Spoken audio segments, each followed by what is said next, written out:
O presidente da Ucrânia, Volodymyr Zelensky, afirmou que a proposta dos Estados Unidos para um cessar-fogo temporário pode ser usada para elaborar um acordo de paz mais amplo. Nesta quarta-feira, o presidente dos Estados Unidos, Donald Trump, disse que autoridades americanas estão a caminho da Rússia para discutir o plano. Eu volto a conversar ao vivo com a nossa correspondente Mariana Janjácamo, direto de Washington. Mari. Márcio, o presidente Donald Trump disse que agora depende da Rússia chegar a um cessar-fogo ou não. Ele foi questionado sobre se acredita que Vladimir Putin manteria a palavra no caso de um cessar-fogo e deu uma resposta mais incerta do que tinha dado na última vez, quando disse que acreditava na palavra de Vladimir Putin. Disse que é preciso ver, que ele tem recebido algumas mensagens positivas, mas que mensagens não significam nada, então é preciso ver na prática o que Vladimir Putin fará. E agora a questão, Márcio, é que Putin fica numa situação em que precisa equilibrar e tentar entender ali o que fazer entre manter a relação com Donald Trump e realmente apostar nesse cessar-fogo temporário ou realmente insistir nas ambições na Europa e continuar com a invasão da Ucrânia. Porque até pouco tempo atrás, a ideia de um cessar-fogo, mesmo que temporário, era completamente impossível para Vladimir Putin. Donald Trump entrou no poder, teve uma mudança completamente, uma mudança completa com relação ao que fazia Joe Biden, passou a negociar diretamente com Vladimir Putin, se aproximar de Vladimir Putin e agora, então, Putin se vê nessa situação em que tem uma aproximação com Donald Trump e, ao mesmo tempo, tem, claro, suas ambições e seus planos na Europa. Agora, Volodymyr Zelensky disse que vê essa proposta com bons olhos e que acha que pode ser o caminho para a elaboração de um plano de paz. Ele também falou que espera que o presidente dos Estados Unidos e os americanos entendam que ele quer, sim, o fim da guerra. Disse que não vai cair na narrativa de que os ucranianos é que são obstáculo para a paz, porque Trump disse isso. Trump disse que a parte mais difícil em todas essas negociações foi Volodymyr Zelensky, mas agora tudo depende da postura da Rússia. Lembrando que no comunicado conjunto que Ucrânia e Estados Unidos divulgaram ontem, depois da reunião na Arábia Saudita, os dois países disseram que concordam com um cessar-fogo de 30 dias, que pode ser estendido por mais tempo, falaram sobre a necessidade de ajuda humanitária, falaram também sobre o retorno das crianças ucranianas que foram levadas, sobre troca de prisioneiros e sobre o acordo de exploração mineral da Ucrânia, que é algo que Donald Trump quer muito para ter de volta, de alguma forma, o dinheiro que foi oferecido para os ucranianos em ajuda financeira. Lembrando também que os Estados Unidos retomaram a assistência militar e de inteligência aos ucranianos depois dessa rodada de negociações na Arábia Saudita. A gente preparou uma reportagem falando mais sobre as últimas atualizações desse assunto. Vamos conferir. Volodymyr Zelensky acredita que o cessar-fogo de 30 dias pode ser usado para elaborar um plano de paz e disse que quer que o presidente dos Estados Unidos e os americanos entendam que ele quer sim o fim da guerra. Falou que não vai alimentar a narrativa de que os ucranianos são um obstáculo para a paz.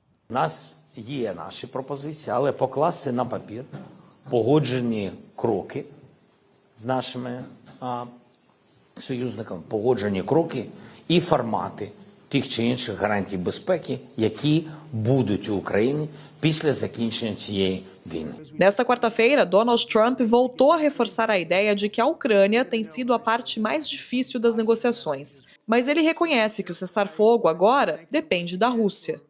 Durante a campanha, Trump tinha prometido acabar com a guerra na Ucrânia e adotou uma postura completamente oposta à do antecessor, Joe Biden, fazendo negociações diretamente com a Rússia e se afastando dos aliados europeus.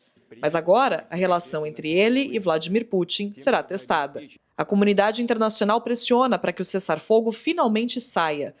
O secretário-geral da ONU, Antônio Guterres, afirmou que espera que a proposta seja um caminho para uma paz justa. First of all, in relation to the ceasefire, we, of course, will welcome a ceasefire in the Ukraine. I mean, too many people have died. A ceasefire is indeed a positive thing. And we hope that it will materialize. And we hope that it will pave the way for peace, a just peace. And you know, what are the parameters that we consider relevant for a just peace? The Charter, international law, and the resolutions of the General Assembly. Os termos exatos do acordo ainda não foram divulgados. No comunicado conjunto entre Ucrânia e Estados Unidos depois da reunião na Arábia Saudita, os dois países mencionam uma trégua de 1 mês, que poderá ser estendida. Destacam a importância da ajuda humanitária, do retorno das crianças ucranianas levadas de Kiev e de uma troca de prisioneiros de guerra. O comunicado também afirma que a Ucrânia e Estados Unidos concordam em começar o acordo para a exploração de minerais do solo ucraniano o mais rápido possível, algo que Donald Trump quer muito. Mas a questão dos territórios ocupados não está clara. Nem, até agora, o posicionamento de Vladimir Putin sobre essa história toda. Enquanto o cessar-fogo não acontece, o presidente russo visitou a região de Kursk pela primeira vez desde que a Ucrânia invadiu o território em agosto do ano passado. Segundo Moscou, as forças da Rússia liberaram mais de 1.000 quilômetros quadrados de território. Pois é, essa última imagem serve para a gente pensar. Vladimir Putin, ele vai ser o responsável por dizer se teremos pelo menos um cessar-fogo neste momento.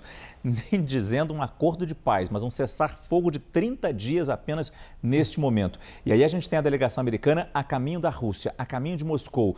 Vai ter peso, Lorival, essa delegação para convencer ou conversar com o Putin sobre uma aceitação desse acordo de cessar-fogo? Para a Rússia não interessa um cessar-fogo que inclua a parte terrestre, porque a Rússia considera que está numa posição de vantagem agora. E, de fato, depois daquela retirada da ajuda de inteligência dos Estados Unidos, a Rússia fez grandes avanços na região de Kursk, hoje visitada pelo Putin.